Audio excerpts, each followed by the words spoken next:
But the gauntlet that's ahead of this entire conference, USC, the only thing they've got going for them right now is that was not a conference loss to Notre Dame, but it exposed everything that we'd been seeing if you'd been watching USC football for the last month.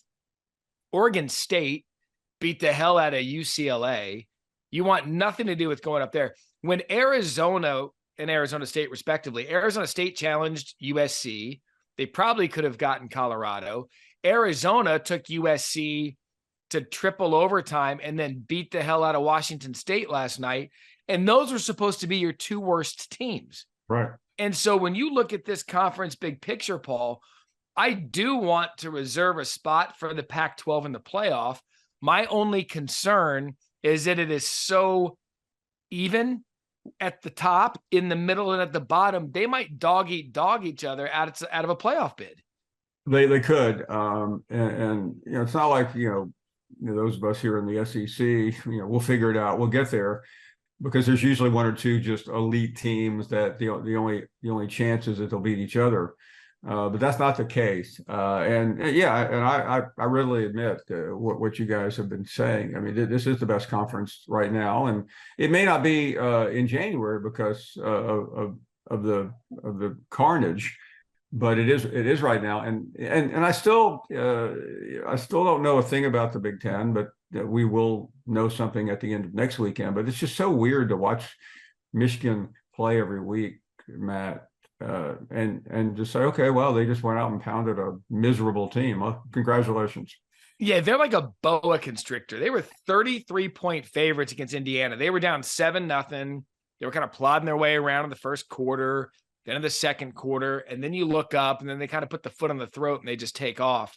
And that was kind of a conversation I wanted to get in with you, because Michigan scored 35-plus points in the Big Ten for the first time in program history, at least 35 in each Big Ten game they played. They smother you on defense. And I look now, Georgia 1, Michigan 2, Ohio State 3, Florida State 4. Of the top 4, if I said, Paul, who do you trust the most in that top 4, what would you tell me? Georgia. Because really, still? And some of it, Matt, is just I watch what's happening. And yesterday, I don't read anything into it. I mean, you're not getting excited going to Nashville. It's just, let's get out of there. But I cannot trust Michigan yet because I just don't know what they're capable of. I mean, I know Georgia has been into games that they prevailed when things were rough. I know Ohio State has played some tough games. Yeah. Not many, but some.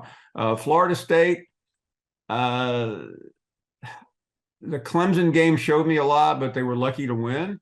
And the LSU game was so far away in the past that I don't know what to make out. I mean, I respect what they're doing incredibly. So I mean, I just feel comfortable with Georgia, a little more comfortable, only because I think at the middle of the season they're starting to turn it on. Yeah. So it's funny because I'm with you in that you don't really know what the Big Ten is, because Ohio State's the only one that's really had some semblance of a challenge, and that was at Notre Dame, which, by the way, that win looks a lot better now, seeing what Notre Dame did to USC. Michigan seems to me like they're just the one team that isn't capable of stepping on themselves when they shouldn't. And there's still, I know they did it against Kentucky. There's just something about Georgia. I'm just not. I mean, look, Tennessee. They've got Tennessee coming. They've got Ole Miss coming. Those are really the only two spots where they. Well, by the way, Missouri too. Missouri now is.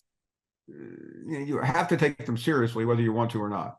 I said it on College Football Final that Missouri is going to ruin someone's season. They just don't. I mean, they just have that look about them. But the top 4 trust thing is interesting because 5, there's Oklahoma. Oklahoma's sitting there. There's Oregon, who should come up the polls. There are so many different teams, 1 through 6, 1 through 7, that, Paul, I could look at and say, you know what? If the college football playoff rankings came out tomorrow and they had Oklahoma number 1 or they had Florida State number 1, I wouldn't. Yeah, you could, and I've done this as you can stay up very late at night trying to come up with a top 5. And I know you have. But, and by the way, that is really the issue. I mean, maybe I answered it that way because I'm more familiar. I've seen them a couple of times, but there are just so many weird things happening right now. And we're 2 years ago, we had already, okay, Georgia, Alabama, Yeah. Georgia. Last year, it was all Georgia. Could anybody get near them? And right now, I mean, I have never seen 7 weeks into the season in the CFP era this chaotic. And I'm here for it too, because the first rankings come out on October 31st, Halloween night. We'll see our college football playoff rankings. There are going to be so many questions answered by then. We finally get a Big Ten game next week in Ohio State, Penn State. Not for this conversation. We'll get to that in just a couple of minutes. But how things move so quickly. And by the way, I do now know why the Big Ten took Oregon and Washington, because they have so many bad teams in there that they needed help.